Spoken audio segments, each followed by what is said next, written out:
Hi, my name is Chris and I make knives. In today's video, we're going to cover EDM stones.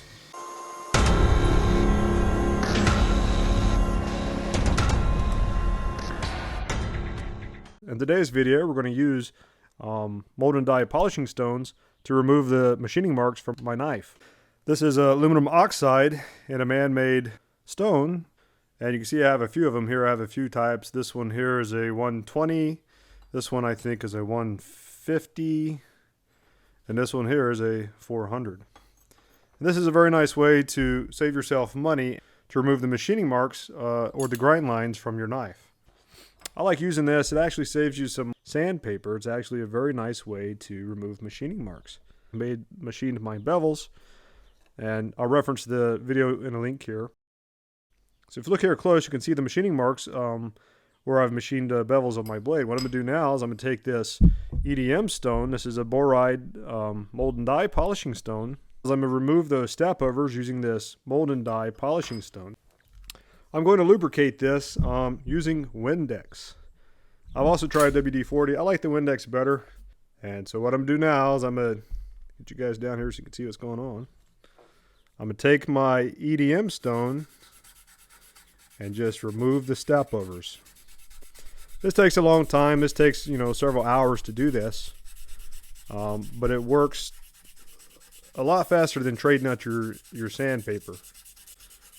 And so what I'm using, this is a CS medium, and this works very nice. I also have the hard stones, or the AM8, and these work good too, but they're very hard. They don't want to conform to the shape of your plunge. So like to get into your plunge, I like the medium stones because you can see that the stone over time will shape itself to the plunge. And this makes a very nice way of cleaning up your plunge, whether you're grinding on a 2x72 or if you're machining your bevels the way I've done this Tonto blade. So I machine the Tontos and I grind the hollow grinds. And this is faster and cheaper than sandpaper. You still have to finish the blade with sandpaper.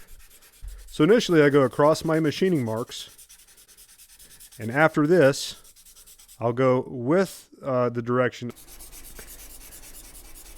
and I'm just going to alternate through the grits, work my way through the stones, removing the machining marks from your knives.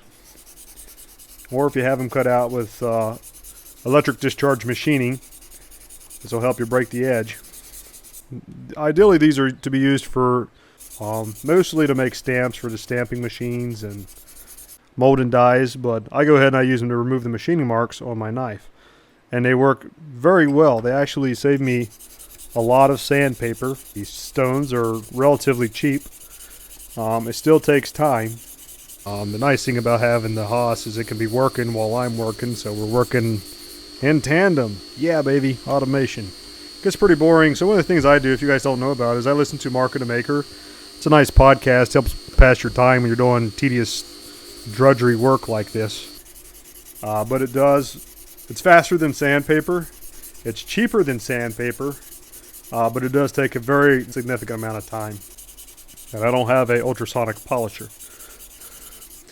Alright, so let's look at this and I'll show you guys what's happening. So let's see if you guys can see this. So gradually you can see the machining marks are being sanded out.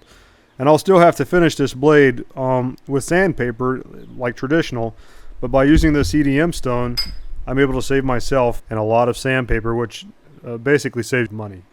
Just keep changing the direction and the grits of the stone as you progress through them. And I'm not going to show that because it takes a few hours to do all that. But here's the end result. Here's one I did yesterday, and you can see the step overs are now gone. And so there you go.